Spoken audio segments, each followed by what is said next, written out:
Comentario Colosenses capítulo 1 al 4.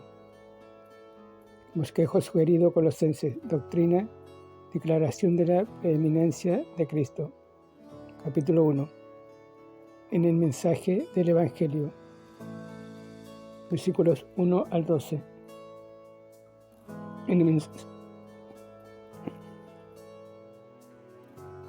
En la cruz. Versículos 13 al 14. En la creación, versículos 15 al 17. En la iglesia, versículos 18 al 23. En el ministerio de Pablo, versículo 24 al 29. Peligro, defensa de la preeminencia de Cristo, capítulo 2. Cuidarse de las filosofías huecas, versículo 1 al 10. Cuidarse del legalismo religioso,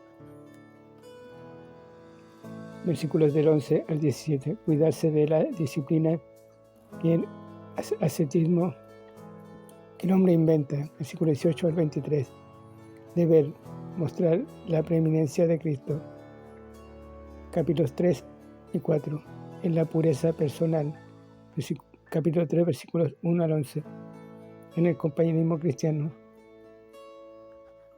capítulo 3, versículos 12 al 17. En el hogar, capítulo 3, versículo 18 al 21.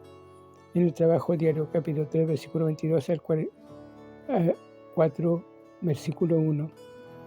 En el testimonio cristiano, capítulo 4, versículo 2 al 6. En el servicio cristiano, capítulo 4, versículo 7 al 18. Colosenses hace hincapié en Cristo, la cabeza del cuerpo, en tanto que Efesios lo hace en la iglesia como el cuerpo de Cristo. Estas dos cartas se complementan mutuamente. A decir verdad, se puede encontrar muchos paralelos entre ellas. Al enfatizar en Cristo como la cabeza de la iglesia, Pablo muestra que nuestro Señor es todo suficiente para nuestras necesidades. Notas preliminares. La ciudad. Colosenses era una de las tres ciudades. Hierápolis y la Odisea eran las otras dos localidades a unos 200 kilómetros al suroeste de Éfeso. Esta era una área rica tanto en riqueza mineral como en comercio, con una numerosa población judía y gentil. Estas tres ciudades estaban casi a la vista la una de la otra. La iglesia. Pablo nunca visitó Colosas.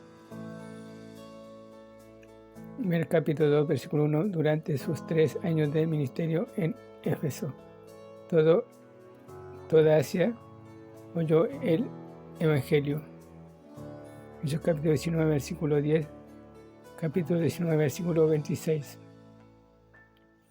Uno de los convertidos por Pablo en Éfeso fue un hombre llamado Epafras, cuya residencia estaba en Colosas.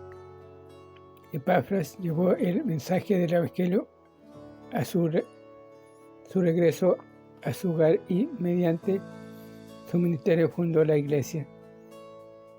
Capítulo 1, versículo 4 al 7, capítulo 4, versículo 12 y 13. Este grupo tal vez se reunía en la casa de Filemón, el cual vivía en Colosas. Colosenses capítulo 4, versículo 9. La crisis. Pablo estaba ahora preso en Roma. Epafras fue a visitarle e informarle que una nueva enseñanza estaba invadiendo la iglesia y causando problemas. Esta herejía hoy se le conoce generalmente como el gnosticismo, que procede de la palabra griega gnostis, la cual significa conocer. Los gnósticos insistían en el saber, o sea, profesaban tener un conocimiento superior de las cosas espirituales. Su doctrina era una extraña mezcla de verdad cristiana, legalismo judío, filosofía griega y misticismo oriental. Por un lado, estos herejes enseñaban que toda la materia es mala, incluyendo el cuerpo, y por consiguiente Dios no podía entrar en contacto con la materia. ¿Cómo entonces fue creado el mundo? Por una serie de emanaciones de Dios aducían, y puesto que Cristo tuvo un cuerpo humano, fue solo una de esas emanaciones y no verdaderamente el Hijo de Dios. Los gnósticos proponían una compleja serie de emanaciones, incluyendo a los ángeles, entre el hombre y Dios, y de ese modo negaban la preeminencia de Cristo. Pretendían que su sistema le daba al creyente un conocimiento pleno, especial, que otros no poseían. A los gnósticos les encantaba usar la palabra plenitud, y por eso se encuentra que Pablo la usa muchas veces en esta carta. Su doctrina exigía prácticas legalistas y estricta disciplina de la carne. Ascetismo, capítulo 2, versículo 18 al 23. No toques, no gustes, no manejes. Era parte de sus reglas. Enseñaban que ciertos días eran santos y que ciertos alimentos eran pecaminosos. El sistema gnóstico tenía una apariencia de espiritualidad, pero sin valor espiritual. Fíjese Colosenses capítulo 2, versículo 21 al 23.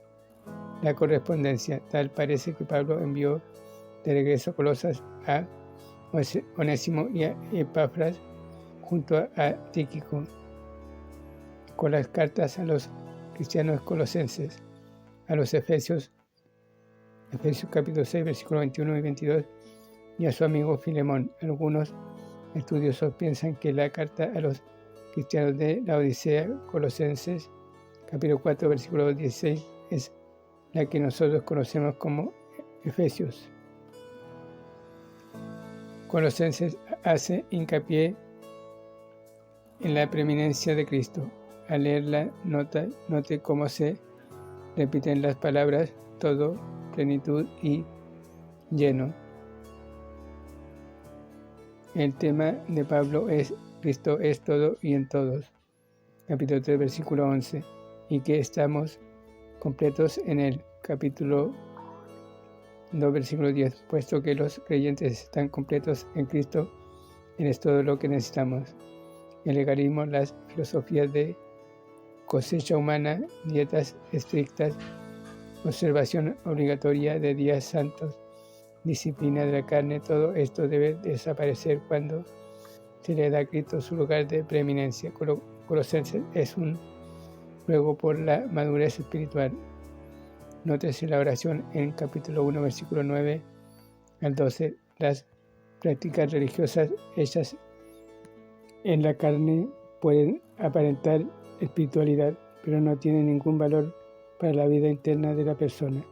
Qué fácil es, incluso para los cristianos evangélicos, sustituir reglas de cosecha humana por la verdadera espiritualidad.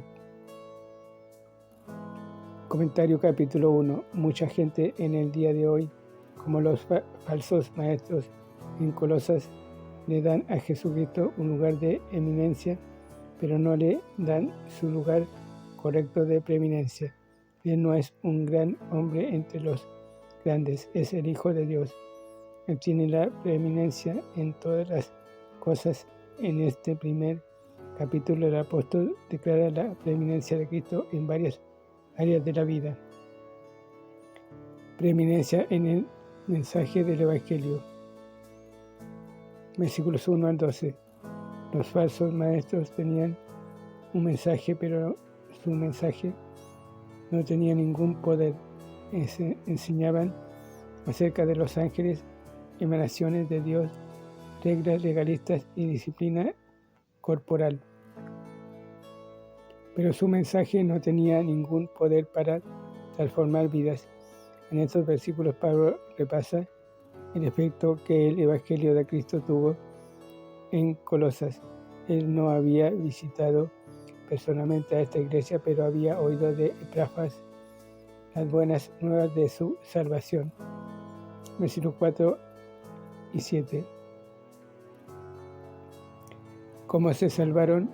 Al parecer Epafras oyó el Evangelio de Cristo por boca de Pablo en Éfeso y llevó consigo este mensaje que cambiaba la vida